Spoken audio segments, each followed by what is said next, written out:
Hello everyone, I am Abhishek Paul.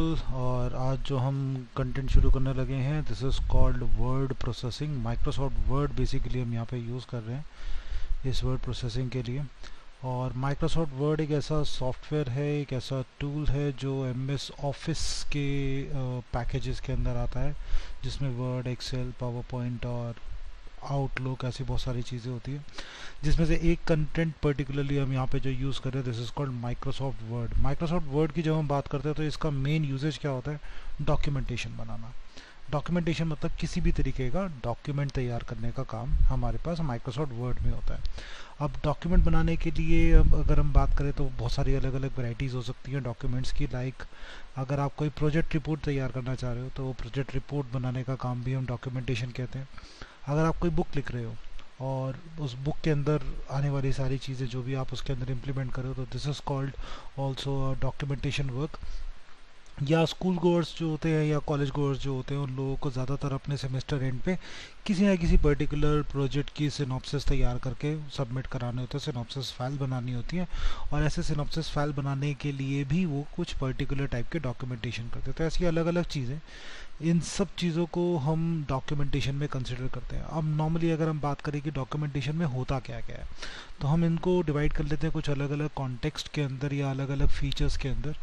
कि हमारे documentation के अंदर एक कवर पेज होगा। कवर पेज मीन्स एक फाइल का मेन कवर होगा, एक मेन पेज होगा जिसके ऊपर लिखा होगा कि किस बारे में वो प्रेजेंटेशन हम बना रहे हैं, किस बारे में हमारी वो प्रोजेक्ट रिपोर्ट है, किसने बनाया, उसकी छोटी सी एक ब्रीफिंग जो उसके कवर पेज पे आ रही होगी विद द डिज़ाइनर स्टाइल। तो हम उसको बोलते हैं कवर पेज। उसके बाद एक और पेज आता है आपकी उसी पूरी रिपोर्ट के अंदर, विच is called index page. Index page बताता है कि कौन सा टॉपिक कौन से पेज नंबर पे एग्जिस्ट करता है, उस टॉपिक का नाम क्या है। लाइक जैसे अगर आप बुक की बात करते हो तो बुक में एक चैप्टर होता है, चैप्टर के सामने उसका नाम लिखा होता है कि चैप्टर 1, और उसका कोई भी जो भी पर्टिकुलर नेम होगा वो नेम लिखा होगा, और उसके सामने उसका पेज नंबर मेंशन होगा कि इस पर्टिकुलर पेज नंबर पे ये पर्टिकुलर चैप्टर एग्जिस्ट करता है। तो ऐसे बहुत सारे जितने भी चैप्टर्स के नेम आ रहे हैं वो सारे आते हैं, विच इज़ कॉल्ड इंडेक्स पेज, जो पहले पेज से आपको बताता है कि कौन से चैप्टर पे कौन से पेज नंबर पे कौन सी वैल्यू एग्जिस्ट कर रही है। नेक्स्ट पार्ट आता है हमारे पास हेडिंग्स। अब जब कभी भी हम कोई चैप्टर स्टार्ट करते हैं, पढ़ना शुरू करते हैं उस चैप्टर को, तो चैप्टर में देखते हैं कि एक मेन हेडिंग एक बड़े से फॉन्ट के अंदर एक अलग से हमारे पास विजिबल हो रही होती है, और उस हेडिंग के अंदर हमारा लिखने वाला कंटेंट होता है। ठीक है। अब उसी कंटेंट के अंदर हो सकता है कि कुछ सब हेडिंग हो, उस सब हेडिंग के अंदर कुछ सब पॉइंट्स आ रहे हो, तो उन सब हेडिंग सब पॉइंट्स को अरेंज करने का काम हमारे पास होता है। हेडिंग्स के साथ साथ एक और चीज़ हमारे पास उसके अंदर यूज़ होती है, विच इज़ कॉल्ड कंटेंट। जो हम उसके अंदर टाइप कर रहे हैं, जो हम उसके अंदर लिख रहे हैं, तो वो सारा कंटेंट हो जाएगा उसके अंदर। नेक्स्ट पार्ट आता है हमारे पास हर एक बुक, हर एक पेज के अंदर, हर एक बुक के अंदर टॉप पे और बॉटम पे कुछ पर्टिकुलर ऐसे नेम्स आ रहे होते हैं, जहाँ पे हम उसको हाईलाइट कर रहे होते हैं कि लाइक चैप्टर का नाम क्या है या बुक का नाम क्या है, कौन से पेज नंबर से स्टार्ट हो रही है, या राइटर नेम, या ऐसी कुछ चीज़ें जो ऑलमोस्ट सारे पेजेस पे हमारे पास अवेलेबल होती हैं। तो these are called header and footer. और इसी के साथ साथ कई बार ऐसा होता है कि हमारी बुक के अंदर हम कुछ पर्टिकुलर वर्ड्स ऐसे यूज़ कर रहे हैं जो हो सकता है कि नॉर्मल यूज़र को समझ में ना आ पा रहे हो, या कॉम्प्लिकेटेड वर्ड हो सकते हैं जिसके लिए उसको डिक्शनरी कंसल्ट करनी पड़े। तो हम उसके काम को आसान करने के लिए हम क्या कर रहे हैं, उसी के साथ उसके वर्ड मीनिंग हाईलाइट कर रहे हैं। तो ऐसे डिफ़िकल्ट वर्ड्स और उनके मीनिंग्स को भी हम उसी बुक के अंदर अरेंज करना चाहते हैं। तो आज जो मैं सेशन करने वाला हूँ, सेशन के अंदर हम ये सारी चीज़ें, मतलब एक डॉक्यूमेंटेशन बनाते time cover page, index page, heading, content, header and footer, और डिफ़िकल्ट वर्ड मीनिंग, ये सब हम कैसे यूज़ कर सकते हैं वो हम पढ़ेंगे।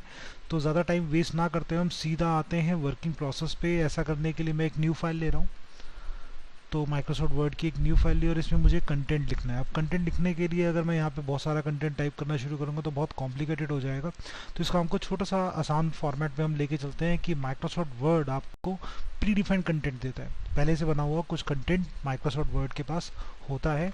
और इसको अप्लाई करने के लिए आपको ज़्यादा कुछ नहीं करना, आपको लिखना है इक्वल्स टू और RAND stands for random sentences. जैसे ही मैं RAND लिख के राउंड ब्रैकेट डालूंगा तो ये एक इंटरनल फॉर्मूला है जिसको जैसे ही मैं एंटर प्रेस करूंगा तो एक प्री डिफाइंड कंटेंट उसके सामने विजिबल हो जाएगा। ठीक है।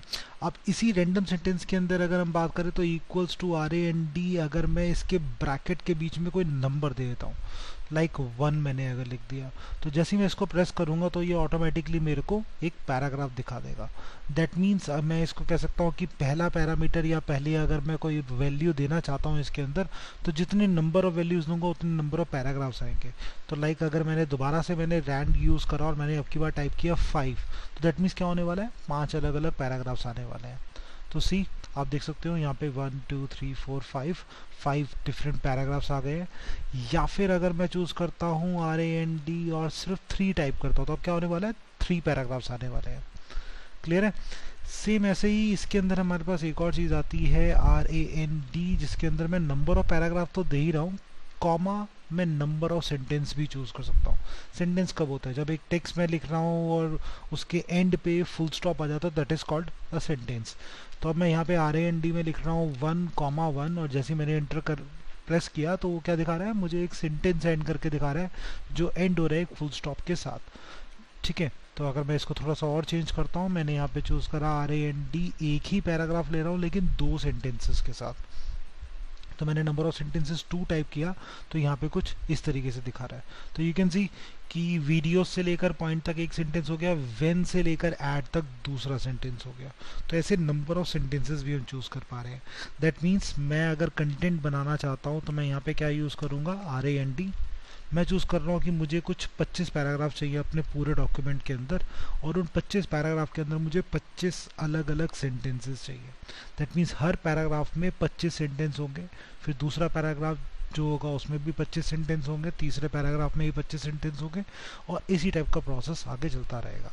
तो जैसे मैंने इसको RAND 25,25 लिखा और एंटर प्रेस किया, तो इसने एक बहुत बड़ा सा डॉक्यूमेंट मेरे सामने यहाँ तैयार करके दे दिया। तो अब मैं यहाँ पे देख सकता हूँ कि यहाँ पे मेरा एक पैराग्राफ 25 सेंटेंसेस से मिलके बना हुआ है। तो ऑटोमेटिकली पैराग्राफ साइज हमारे पास बड़ा हो गया। या हम कह सकते हैं एक आर्टिफिशियल कंटेंट हमने तैयार कर दिया। दैट मीन्स मुझे सारा कुछ लिखने की ज़रूरत नहीं पड़ी, मेरे पास कंटेंट रेडी हो गया। अब इस वे में अगर मैं बात करूँ तो हमारे पास एक कॉन्सेप्ट अपने कंटेंट को रेडी करना, ये काम हमने यहाँ पे परफॉर्म किया एक छोटे से टूल जिसका नाम था RAND नाम का फंक्शन। इस फंक्शन की हेल्प से हमने यहाँ पे चूज़ कर लिया कि लाइक मुझे कंटेंट क्या इंसर्ट करना है। अब कंटेंट जब होता है हमारे पास, तो कंटेंट के साथ मैं चाहता हूँ कि यहाँ पे मुझे कंटेंट्स को कुछ चैप्टर्स में मॉड्यूल करना है, अलग अलग पार्ट्स में डिवाइड करना है। तो लाइक मैंने बिल्कुल स्टार्टिंग में यहाँ पे लिखा कि दिस इज़ चैप्टर 1। ठीक है, अब इस चैप्टर 1 के अंदर इस मेन कंटेंट के अंदर हमारे पास बहुत सारी चीज़ें आ रही है। तो मैं चाहता हूँ इस चैप्टर 1 को थोड़ा अलग से हाईलाइट कर सकूँ, और ऐसा करने के लिए मैं यहाँ पे होम टैब का यूज़ कर रहा हूँ। अब होम टैब हमारा सबसे पहला टैब है, और इस होम टैब के अंदर हमारे पास अलग अलग ग्रुप्स आते हैं, लाइक क्लिपबोर्ड, फॉन्ट, पैराग्राफ। तो ऐसे ही हमारे पास एक ग्रुप आ रहा है जिसका नाम है स्टाइल्स। अगर मैं स्टाइल्स में देखता हूँ तो हेडिंग 1, हेडिंग 2, हेडिंग 3 इस टाइप के अलग अलग फॉर्मेट्स आ रहे हैं। तो मैं अपने चैप्टर 1 को सेलेक्ट करता हूँ, और सेलेक्ट करने के बाद मैं इसमें चूज़ करता हूँ हेडिंग 1। ये एक प्री डिफाइंड डिज़ाइन है जिसके अंदर हेडिंग को एक नॉर्मल टेक्स्ट से थोड़े बड़े साइज़ में रख देगा, उसका फॉन्ट बदल देगा। लाइक अगर मैंने अभी नॉर्मल टेक्स्ट लिखा है कैलिब्री के अंदर, और दूसरे टेक्स्ट का जो साइज़ आ रहा है कैलिब्री लाइट आ रहा है, जो हेडिंग के अंदर फॉन्ट साइज 16 हो गया, जो कि नॉर्मल फॉन्ट के अंदर 11 था, और बैकग्राउंड जो उसका टेक्स्ट कलर है वो भी एक ब्लू कलर में चेंज हो गया। दैट मीन्स एक प्री डिफाइंड हेडिंग डिसाइड करती है कि वो शो कर सके कि this is the main title of the chapter. तो ऐसा ही मैं कुछ और नीचे स्क्रॉल डाउन करता हूँ, कुछ पेजेस डाउन में जाता हूँ, और मैं एक और पैराग्राफ की स्टार्टिंग में लिख देता हूँ चैप्टर 2। दैट मीन्स ये मेरी बुक का सेकेंड चैप्टर हो गया। अब दोनों सेम कैटेगरी के हैं, चैप्टर 1 और चैप्टर 2, तो इसलिए दोनों हेडिंग्स को मैं एक ही कैटेगरी या एक ही हेडिंग के अंदर डालूंगा। सेम ऐसे ही मैं किसी और हेडिंग को भी अगर हाईलाइट करना चाहता हूँ कुछ पेजेस डाउन, तो मैंने यहाँ पे कुछ पेजेस डाउन एक और चैप्टर हाईलाइट कर दिया, सपोज चैप्टर 3, और इस चैप्टर 3 को ही मैं सेम हेडिंग देना हो तो हेडिंग 1। क्लियर है। अब ऐसा हो सकता है कि हर एक चैप्टर के अंदर हमारे पास कुछ सब हेडिंग्स हो। लेट्स से कि मेरे पास यहाँ पे कुछ सब हेडिंग्स आ रही हैं, एक मैं चूज़ कर रहा हूँ इसके अंदर, तो इसको मैं मेन हेडिंग से नीचे हाईलाइट कर रहा हूँ। तो मैंने यहाँ पे दिया 1.2, चैप्टर 1 का सेकेंड पॉइंट। अब ये उसका सब टाइटल हो गया एक तरीके से, तो मैं इसको हाईलाइट करने के लिए हेडिंग 2 डिनोट करूँगा, हेडिंग 1 नहीं, क्योंकि हेडिंग 1 चैप्टर 1 के साथ आ रही है। क्लियर है। तो सेम ऐसे ही मैं अगर कोई और कंटेंट उठाता हूँ, लाइक मैंने इसको भी थोड़ा सा अलग किया, और ये उसका सेकंड पॉइंट है, तो 1.3 जिसको मैं अलग से हाईलाइट करना चाहता हूँ, तो मैंने सेम इसको भी सेलेक्ट किया और हेडिंग 2 दे दिया। क्लियर। तो बेसिकली ये हेडिंग्स प्रोवाइड करने का काम कर रहा है। अब हेडिंग्स का एक इंटरनली माइक्रोसॉफ्ट वर्ड के अंदर इंटरनली एक इम्पॉर्टेंट रोल होता है।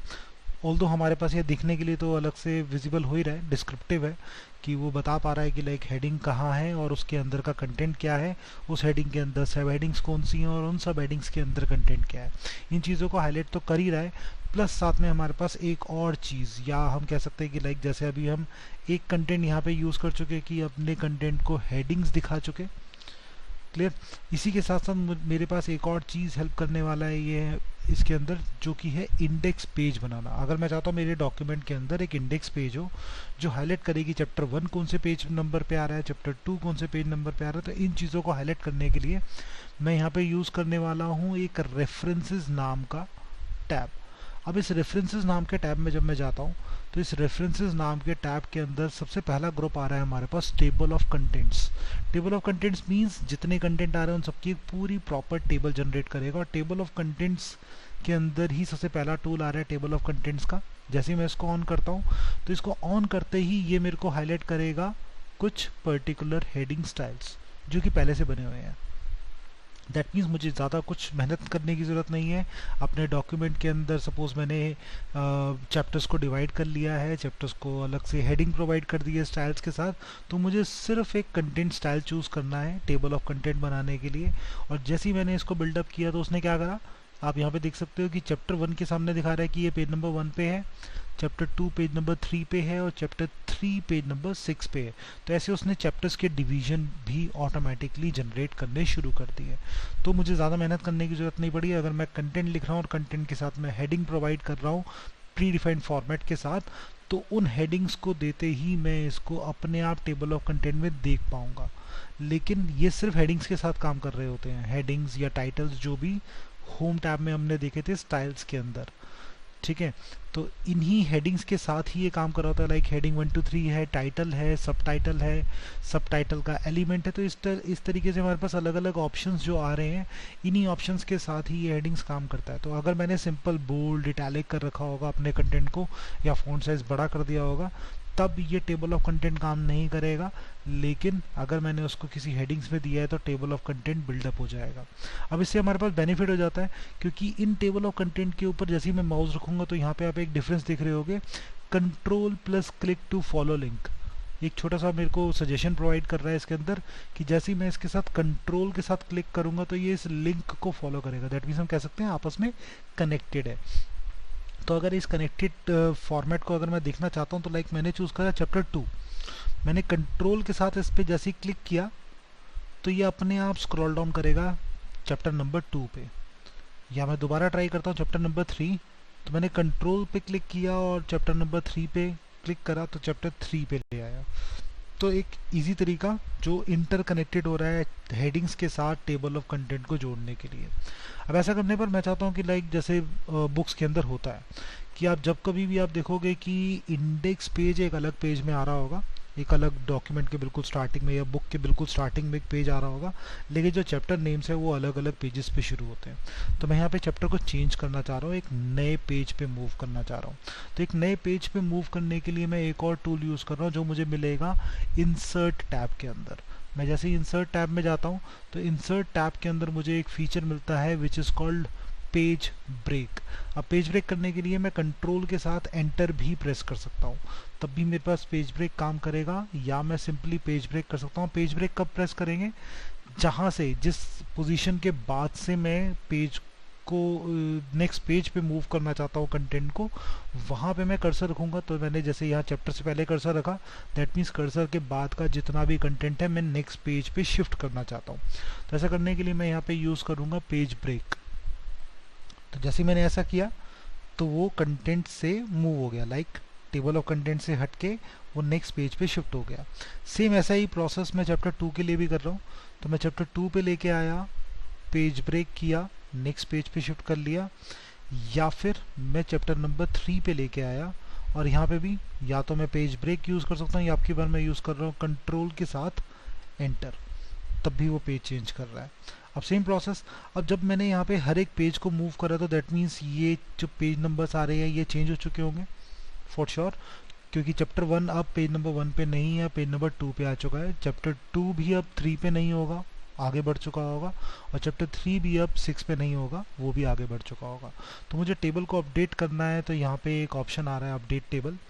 इस अपडेट टेबल पे मैं क्लिक करूँगा और अपडेट एंटायर टेबल पे क्लिक करके मैं ओके कर दूंगा। तो जैसे मैंने ओके करा, टेबल अपडेट हो गई है। वो दिखा रहा है चैप्टर नंबर 1 अब पेज नंबर 2 पे है, चैप्टर नंबर 2 अब पेज नंबर 5 पे, और चैप्टर नंबर 3 अब पेज नंबर 8 पे है।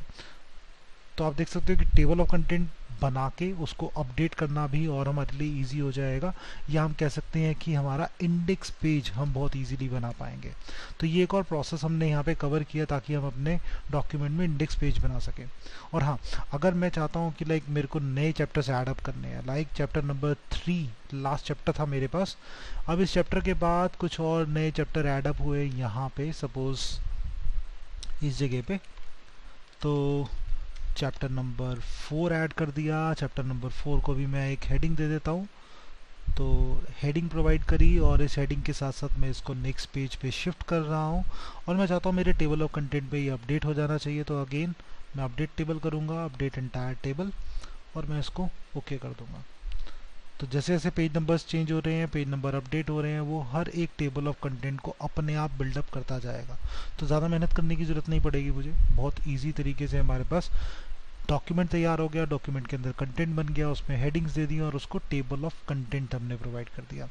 अब कई बार ऐसा होता है कि हमारे जो डॉक्यूमेंट आ रहा है, डॉक्यूमेंट के अंदर जो वर्ड्स मैं यूज़ कर रहा हूँ, हो सकता है कि this can be a complicated word, और इस वर्ड का मुझे एक मीनिंग भी प्रोवाइड करना है। ठीक है, लाइक मैं चाहता हूँ पावरफुल वर्ड को मैं थोड़ा सा एलैबोरेट कर सकूँ, पावरफुल क्या है। ठीक है, तो ऐसा हाईलाइट करने के लिए मुझे उस वर्ड का मीनिंग भी डिनोट करना है, और वो मैं चाहता हूँ मेरी बुक के अंदर दिखता भी रहे कि वर्ड का मीनिंग है। तो ऐसा करने के लिए मैं अगेन रेफरेंसेस नाम के टूल पे जाता हूँ। इस टैब के अंदर मुझे मिलेगा foot note and and note, ये दो हमारे पास चॉइसेस आ रही हैं। Foot note and and note को पहले थोड़ा सा समझ लेते हैं कि फुट नोट क्या होता है। फुट नोट होता है, ये हमेशा इंसर्ट करेगा at the bottom of the page. अगर आप इस पे माउस रखोगे तो दिखा रहा है add a note at the bottom of the page providing more info about something in your document. That means आप जब भी इस पे क्लिक करोगे तो ऑटोमेटिकली जिस पेज पे वो वर्ड है, सेलेक्टेड वर्ड है, उसी पेज के बॉटम में उसका मीनिंग लिखने की जगह आपको प्रोवाइड कर देगा। दूसरी चीज आ रही है insert endnote. Insert endnote हमारे पास दिखा रहा है add a note like a comment और a citation provided more info about something. अब ये हमारे को हमेशा कहाँ मिलेगा? एंड ऑफ द डॉक्यूमेंट, जहाँ डॉक्यूमेंट खत्म हो रहा होगा उसके लास्ट में हमारे पास इंसर्ट करेगा। अब ये दोनों तरीके के एग्जांपल्स हम देखते हैं। ज़्यादातर कई सारी बुक्स के अंदर ऐसा होता है कि वर्ड मीनिंग हमारे को सेम पेज में मिल जाते हैं, और कई बुक्स में ऐसा होता है कि पूरी बुक में जितने भी कॉम्प्लिकेटेड पार्ट आ रहे हैं, जितने भी कॉम्प्लिकेटेड वर्क आ रहे हैं, उन सब का आंसर सबसे लास्ट में, उन सब का मीनिंग सबसे लास्ट में दे रखा होता है एक पूरी टेबल बना के। तो दोनों तरीके से हम इसको कर सकते हैं। तो मैं यहाँ पे अभी दोनों तरीके इम्प्लीमेंट कर रहा हूँ। एंड नोट, फुट नोट मैंने एंड किया, और मैं यहाँ पे उसके बारे में जो कुछ भी, अभी मैं फ़िलहाल कुछ भी ऐसा टाइप नहीं कर रहा, मैं सिंपल सेंटेंसेस को प्रिंट कर रहा हूँ। ठीक है, सिंपल अल्फ़ाबेट्स टाइप कर दी मैंने कुछ भी। तो ये उसका मीनिंग हो गया जो कि पावरफुल वर्ड के साथ हाईलाइट कर रहा है। आप यहाँ पे देखोगे कि छोटा सा वन बन के आ रहा है उसके टॉप में। ठीक है, मैं इसको थोड़ा सा जूम कर देता हूँ ताकि आप इसको देख पाओ। तो उस वर्ड के टॉप में एक छोटा सा नंबर आ रहा है। जैसे आप इस नंबर पे कर्सर रखोगे उसका मीनिंग वहीं फ्लैश करना शुरू कर देगा, या फिर अगर आप उसी पेज के नीचे स्क्रॉल डाउन करते हो तो आपको उस नंबर के सामने उसका मीनिंग मिल जाएगा। सेम ऐसे ही अगर आपने कोई और डिफ़िकल्ट वर्ड चूज़ करा, लाइक कॉम्प्लीमेंट, मैंने कॉम्प्लीमेंट वर्ड को सिलेक्ट किया, अगेन फुट नोट दिया, पेज के बॉटम में आ जाएगा, और उसके बारे में भी आप जो लिखना चाहते हो वो यहाँ टाइप कर सकते हो। अगेन ये भी एक और वर्ड मीनिंग हो गया हमारे पास। तो इसीलिए जब भी मैं इसके ऊपर माउस रखूँगा इस नंबर के ऊपर तो मुझे हाईलाइट करना शुरू कर देगा। अब सेम ऐसी जैसे मैंने कहा कि footnote means bottom of the page और endnote means end of the document. तो अगर मैं कोई वर्ड सेलेक्ट करता हूँ और मैं चूज़ करता हूँ एंड नोट, तो सीधा पूरी डॉक्यूमेंट के लास्ट में आ जाएगा जहाँ पे ये वर्ड खत्म हो रहा है। तो लास्ट पेज पे आके उसका मीनिंग मैं उसके अंदर प्रोवाइड कर सकता हूँ। अगेन इसको भी एक न्यूमेरिकल फॉर्म दे रहा है, जैसे वहाँ पे 1 और 2 आ रहा था, यहाँ रोमन नंबर में 1 और 2 आ रहा है। तो ये एक और तरीका हमारे पास अपने डिफ़िकल्ट वर्ड के मीनिंग्स को हाईलाइट करने का काम हम यहाँ से परफॉर्म कर सकते हैं यूजिंग फुट नोट और एंड नोट, तो ये डिफ़िकल्ट वर्ड मीनिंग हमारे पास हो जाएंगे। तो ये एक और कॉन्टेक्स्ट हमने यहाँ पे कवर किया।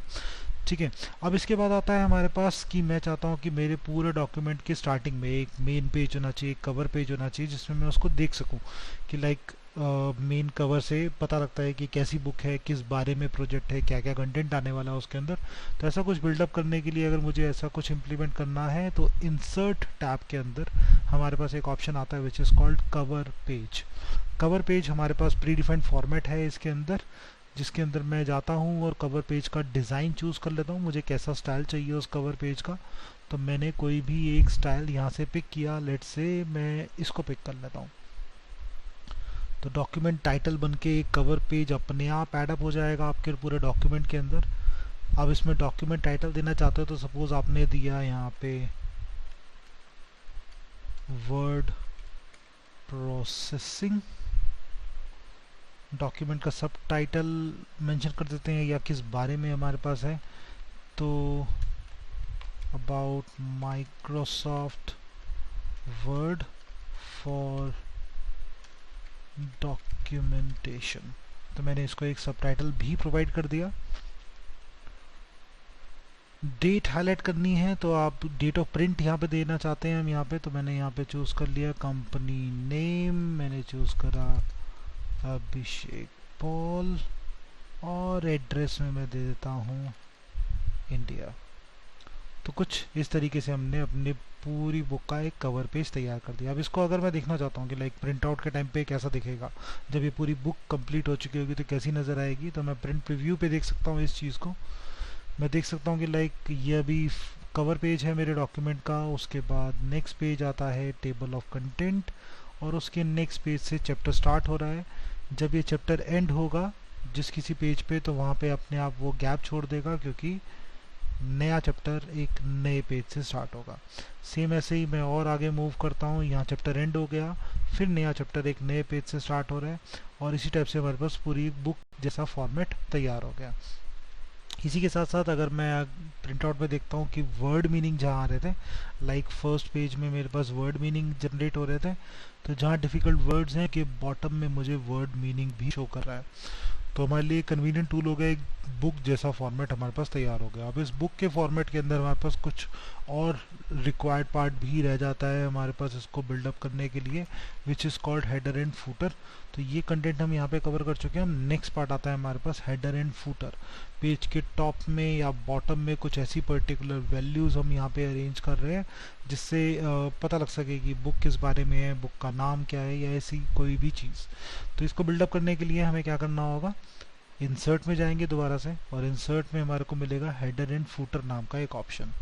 अब इस हेडर एंड फूटर के अंदर मैं यहाँ पे जाता हूँ, मैं चूज़ करता हूँ कि लाइक मुझे पेज के टॉप में मुझे हाईलाइट करना है कुछ इस तरीके का हेडर जिसमें बुक का नाम आ रहा हो, और यहाँ पे मेरे पास चॉइस आ रही है फर्स्ट पेज पे अलग होना चाहिए और ऑर्डर इवन पे अलग अलग होना चाहिए।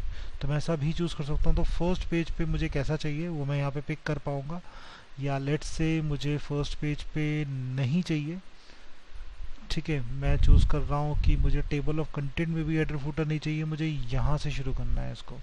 तो मैंने यहाँ पे लाके चैप्टर नंबर 1 पे, और उसके बाद चूज़ किया हेडर, डॉक्यूमेंट का नाम। अब ये मेरे पास दिखा रहा है डिफरेंट ऑड एंड इवन में, तो ऑड और इवन के अकॉर्डिंग ये अलग पिक करेगा। फर्स्ट पेज को इग्नोर करके वर्ड प्रोसेसिंग दिखा रहा है ऑड पे। इवन पेज हेडर हमारे पास एम्प्टी आ रहा है, तो मैं इवन पेज के लिए कुछ और अप्लाई करता हूँ।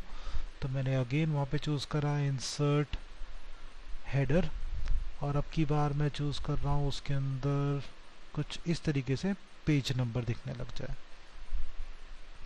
तो लाइक अगर मैं इसको व्यू करूँगा तो मेरे डॉक्यूमेंट में इवन और ऑड के फॉर्मेट में कुछ इस तरीके से हाईलाइट करेगा कि इवन पेजेस पे वर्ड प्रोसेसिंग हेडर बन के आ रहा है, और ऑड पेज पे कुछ इस तरीके से पेज नंबर हाईलाइट हो रहा है। तो सेम मैं इसको जितने भी पेजेस पे देखूंगा सब पे कुछ इसी तरीके से आ रहा है। तो हेडर हमारे पास अप्लाई हो गए। सेम ऐसे ही मैं फूटर देना चाहता हूँ, तो मैं यूज़ करूँगा इंसर्ट में फूटर, और फूटर के अंदर मैं कोई स्टाइल चूज़ कर रहा हूँ, पर्टिकुलर स्टाइल जिस तरीके का फूटर मैं अरेंज करना चाहता हूँ। तो मैंने चूज़ करा कुछ ऐसा फूटर दिखना चाहिए, और मैं इसको क्लोज कर देता हूँ। तो यहाँ पे फुटर दिखा रहा है मेरे पास, लेकिन इवन पेज में नहीं दिखा रहा है क्योंकि ऑर्डर इवन मैंने अलग अलग चूज़ कर रखे हैं। तो अगेन मैं इंसर्ट पे जाता हूँ, फुटर पे, और फिर से मैं वही स्टाइल चूज़ कर लेता हूँ ताकि दोनों सेम रहें कुछ इस तरीके से, and then close header and footer. तो अब अगर मैं व्यू करूँगा प्रिंट प्रीव्यू में तो मेरा डॉक्यूमेंट कुछ इस तरीके से दिखेगा। This is cover page, this is index page, उसके बाद चैप्टर स्टार्ट हो रहे हैं तो आप देख रहे हो कि हेडर और फुटर दोनों चीज़ें आ रही हैं। ऑड पेजेस में भी हेडर एंड फुटर हमारे पास अप्लाई हो रहा है। तो एक कंप्लीट डॉक्यूमेंट हमारे पास रेडी हो गया जिसके अंदर कवर पेज भी है, हेडर एंड फुटर भी है, वर्ड मीनिंग भी है, इंडेक्स पेज भी है, और डिफ़िकल्ट वर्ड्स को हाईलाइट करने का प्रोसेस। लाइक ये सारी चीज़ें हम यूज़ कर पा रहे हैं या एक पूरा कंप्लीट डॉक्यूमेंटेशन बना पा रहे हैं। So guys that's all for today. आप इसको एक बार ट्राई करके देखिए। अगर आपको स्टिल कुछ डाउट्स या कन्फ्यूजन आते हैं इस पूरे प्रोसेस के अंदर तो आप मुझे कमेंट सेक्शन में कमेंट करके बता सकते हैं।